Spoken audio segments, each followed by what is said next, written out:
मैं प्रवक्ता राजकुमार आज चतुर्थ सेमेस्टर के इस क्लास में आप सभी का स्वागत करता हूं। सामाजिक विषय के एक पोर्शन में आपको पढ़ना है सांख्यिकी या स्टैटिस्टिक्स। तो सबसे पहले हम चर्चा करेंगे कि स्टैटिस्टिक्स होता क्या है,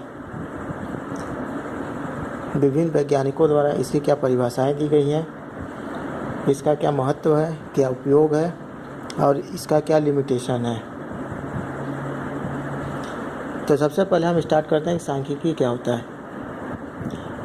संख्यात्मक आंकड़ों की सहायता से विधि पूर्वक किया गया विवेचन एक वैज्ञानिक प्रक्रिया है।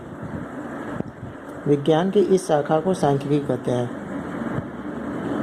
जैसा कि सांख्यिकी के नाम में ही है कि ऐसा विषय, ऐसी शाखा जिसमें हम संख्याओं की गणना करते हैं। यह अपने आप में एक विषय है जिसके लिए गहन अध्ययन आवश्यक है। सांख्यिकी को आंकड़ों का विज्ञान भी कहा जाता है। यह विज्ञान की वह शाखा है जिसका संबंध संख्यात्मक आंकड़ों से है। संख्यात्मक आंकड़ों के वैज्ञानिक अध्ययन को सांख्यिकी कहते हैं। इस प्रकार सांख्यिकी वह विज्ञान है जो किसी विषय को ठीक प्रकार से समझने हेतु संबंधित तथ्यों का आंकड़ों के रूप में वर्गीकरण एवं विश्लेषण कर इनका अध्ययन करता है। सांख्यिकी गणनाओं एवं माध्यों का विज्ञान है। इसे कुछ वैज्ञानिकों द्वारा परिभाषित किया गया है। केडाल के अनुसार सांख्यिकी वैज्ञानिक विधि की वह शाखा है जो प्राकृतिक घटनाओं की विशेषताओं को नापकर अथवा गिनकर प्राप्त की गई सामग्री से संबंधित है। लाउटिंग के शब्दों में सांख्यिकी वह शास्त्र है जिसका संबंध तथ्यों के एकत्रीकरण, वर्गीकरण, षड्यंत्र तथा संकलन से है, जिससे उनका स्पष्टीकरण तथा वर्णन किया जा सके। सांख्यिकी की उत्पत्ति वर्ल्ड वार II में हुई थी।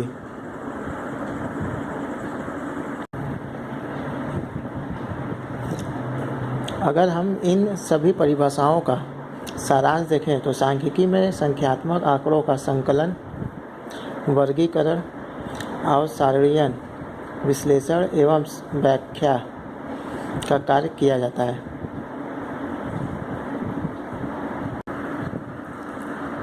अब हम बात करेंगे सांख्यिकी का महत्व एवं उपयोग। वर्तमान में समस्त विषयों में सांख्यिकी का उपयोग होता है, जैसे गणित, विज्ञान,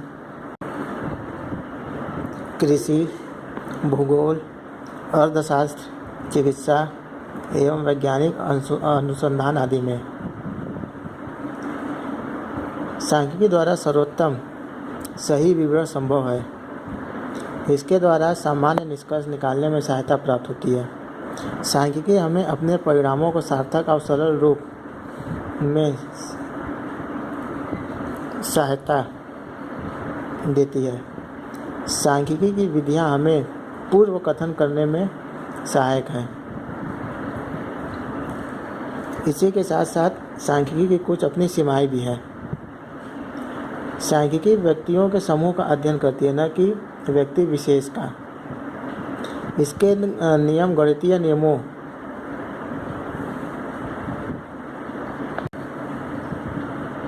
की भांति यथार्थ नहीं होते हैं।